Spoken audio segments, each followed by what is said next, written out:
I thought we were going to a tiki bar. This is a tiki bar. Hidden in a quiet corner of LA's Chinatown, beyond the bustling streets, sits an ordinary parking lot with a single unmarked box truck. But inside that unassuming box truck, something completely unexpected. This is our first ever guest, or residency, pop-up, whatever you want to call it. So we've got Doc Parks in here from Northern California. It's kind of like omakase style service. So we'll do 4 cocktails, 75 minutes. Might be a lot for some of you guys. Yes. Hi. Welcome. Aloha. Hey, dude. Welcome. Good to see you. As we stepped inside, we left the outside world behind and entered a beautifully decorated, intimate Tiki oasis.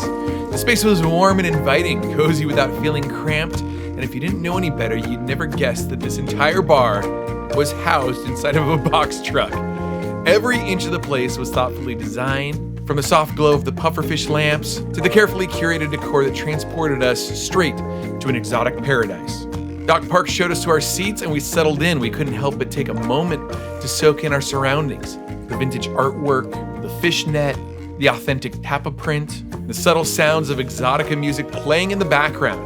It was clear that every detail had been chosen with care, and we knew we were in for something particularly special. Hey, this place is weird. We're in a truck. We're in a truck.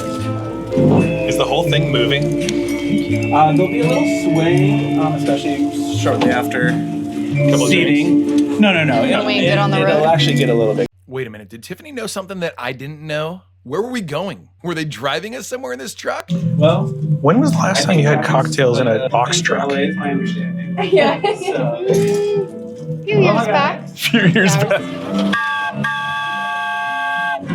All aboard.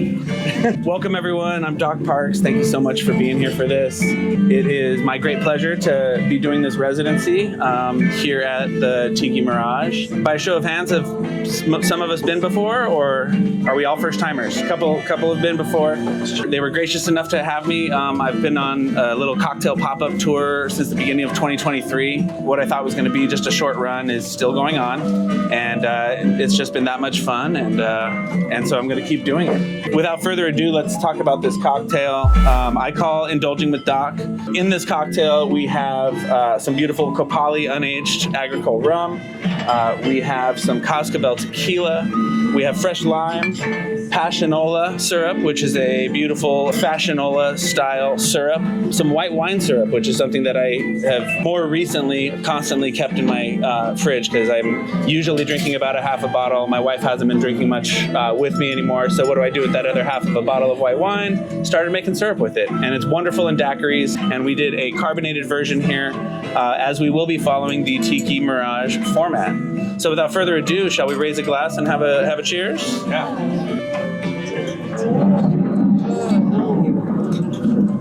Ah, finally, some new company. You seem like a lively bunch. As a 1,000-year-old spirit, my eyesight has gone way downhill. So apologies if I don't immediately recognize your face. I swear I'm not that guy at the party who pretends he's never met you before to make himself seem aloof and important. I just can't see very well. This little interactive thing went on for a little while, but I don't want to spoil it for you in case you decide to visit Tiki Mirage for yourself. So let's continue on. We'll weave in a little bit of Tiki Mirage into this, because hey, why not? So our customary tradition is at the beginning of the night with our first drink, we're all going to cheers to the captain. So raise your glasses once more, make some eye contact with a new friend or an old one, and on the count of 3, we'll cheers to the captain. 1, 2, 3. Cheers to the captain. And yes, that is a candied grape on your skewer if you are interested in eating it. And of course, a little lime wedge if you like a little extra citrus in there as well. If you don't, it's fine, Spike. I see you. Oh, did you guys say that this is the first time you've had people in here, or you've done this? A guest bartender. Oh, guest bartender. So yeah, okay. Normally they run their own program here, Okay. Which is a really great time. Okay. And the same omakase cocktail service that they offer, we've kind of put my recipes into that format for you guys tonight. Okay, cool. Yeah. So as the night goes on, the colors change throughout the bar, and it was time for the second cocktail. Don't drink it yet. Oh, that's a good one. Ooh. The second part of your next cocktail. Ooh. Thank you. Grab that out of your way. Oh, yes. Thank you. What is it?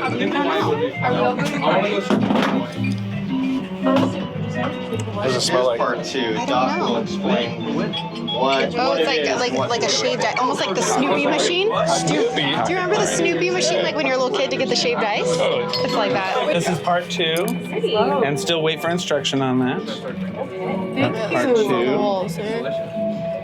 Here's part 2 for you, and I've got one more coming. How'd the first cocktail go down for everybody? Light, refreshing? That's what I drink at home. I don't do a lot of drinking at home, but when I do, that's usually what it is. Happy to share that with you. It's newer for me to be actually like making it for people and not in my kitchen, but I'm glad you guys are enjoying it. Does the white wine syrup have it's a simple syrup with white wine boiled down? So Just the wine. just the wine. I'm basically swapping out the water that you would use to make a simple syrup for wine. I do a light cook, like barely to a simmer on heat, and then stop it and let it chill. And normally I drink it as a daiquiri at home. I'll be fully fully tell you the truth on that. But like I mentioned, we're following the Tiki Mirage format of a carbonated cocktail. And for our second beverage, we are experiencing this cocktail over some kakagori clear ice that has been shaved for you. You're gonna pour it over the ice and do it all at once. Don't be shy about it. Just pour it right in. It's going to chill and dilute and create a nice texture for this cocktail to be enjoyed. I call this cocktail Murder at the Disco. It is a mashup of 2 cocktails that my name is associated with. Invented at Pagan Idol.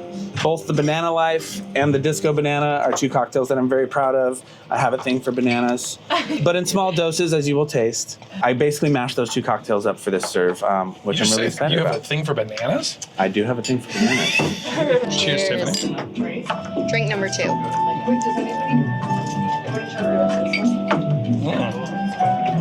Oh, yeah, I get the pinky up. Oh, sorry. Oh, it's super good. Definitely like daiquiri vibes. I remember the daiquiris. How many daiquiris do you drink? You drink so many I think I'm daiquiris? haunted by the daiquiris. Ooh, holy shoot. Holy shoot! So that one, whew. Ugh. Hold on. To be honest, I kind of hated daiquiris after that. But do you like this? Yeah, that's good. I like it. It's like kind of a slushy kind of thing. It's good. Super good. I like it. Really good. So many of the cocktails tonight, the first 3 in fact, all feature Passionola. So you're getting to taste it in 3 different formats and 3 different ways. So I love passion fruit. Yeah. It's so exciting. for sure. And then I do have a bottle, just so when you do see it on the shelves of your favorite bottle shop in the future, you'll know what to look for. We know Doc did it. You know Doc did you know Doc proper. did it. That's right. During this whole experience, I kept feeling the panel van moving, and I was like, where are we going? But as I was thinking that, out come the most beautiful cocktails so far. Look at these things. Thank you This so one's much. cool. Look how pretty this is. Well, I don't know if he's pretty, but Folks, this cocktail in front of you, I'm calling the Tropical Illusion. Yeah, you are. It is loosely based on a cocktail I call Once a Villager. For any of the home bartenders in the house, the Once a Villager cocktail, you can get the recipe on Spike's Breezeway Cocktail Hour, which is a great YouTube channel you should check out if you're into tiki cocktails and tiki history and all kinds of fun stuff. The fun part about this, how we're serving it tonight, again, tequila. Snuck a little reposado in there for you, just to make sure we have a good time, because we're here for a good time and not a long time. This is kind of what I call a big bad tiki drink, which is what I expect to be able to get at any reasonable tiki bar. It should have plenty of booze in it, tons of tropical and spice notes, and not be too sweet. It's made with fresh juice and quality ingredients, and the team over at Thunderbolt and here at Tiki Mirage did a fabulous job. So tell me what you guys think, and cheers.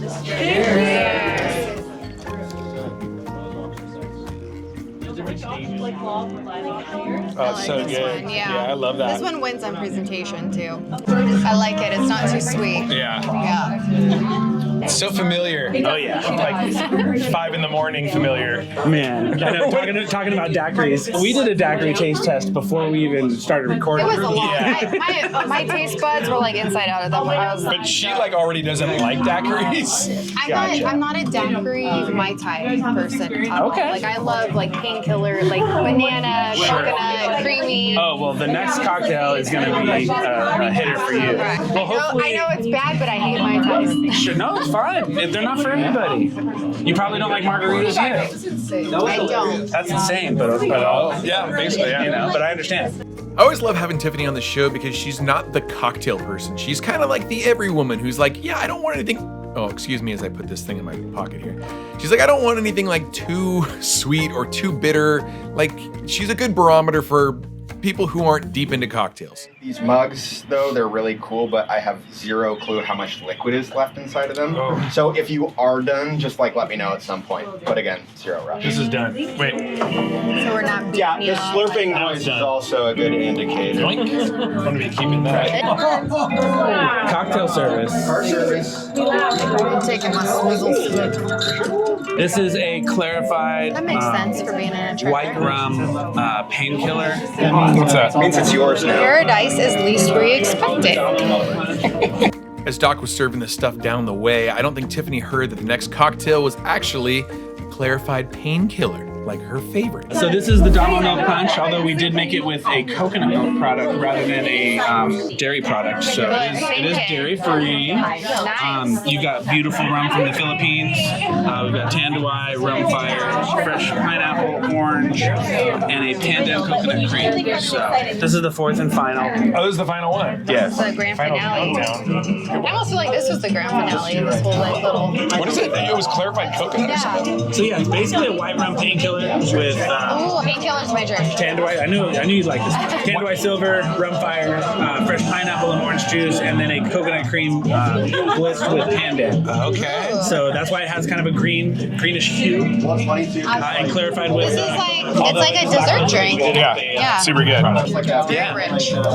Super good. So what I love about this, I mean, besides everything, is that a little goes a long way. So I'm able to use this in a lot of different ways, whether it's, as like a main spirit in a cocktail, or maybe it's just a bar spoon or a quarter ounce or a dash. But there's lots of different ways to use it, and it can really, make your cocktails much more dynamic and diverse. So. Shout out to Rum Fire. Yeah. We used to actually put it in a dasher box too. Really? Yeah, just like this, because you could be making a Spike's Breezeway daiquiri, and you just need a little something extra, and just Spike's Breezeway daiquiri. Sorry. I know those. And with that final cocktail, we had arrived at our destination. So I guess we'll see where we ended up. We hope the experience you had tonight has showed you that the story of Tiki Mirage is not contained within the four walls of container number 83. And just like that, the mysterious narrator voice made its return as we wrapped up our time inside the incredible Tiki Mirage. And yeah, do take your swizzle sticks if you collect, and your lanterns. I can keep my lantern. Sure. Yeah, you're welcome to. Oh my god. I think we were all curious to see where this box truck had taken us. But one more quick round of applause for Doc Parks and the incredible Tiki Mirage. Perfect. Doc Parks, everybody.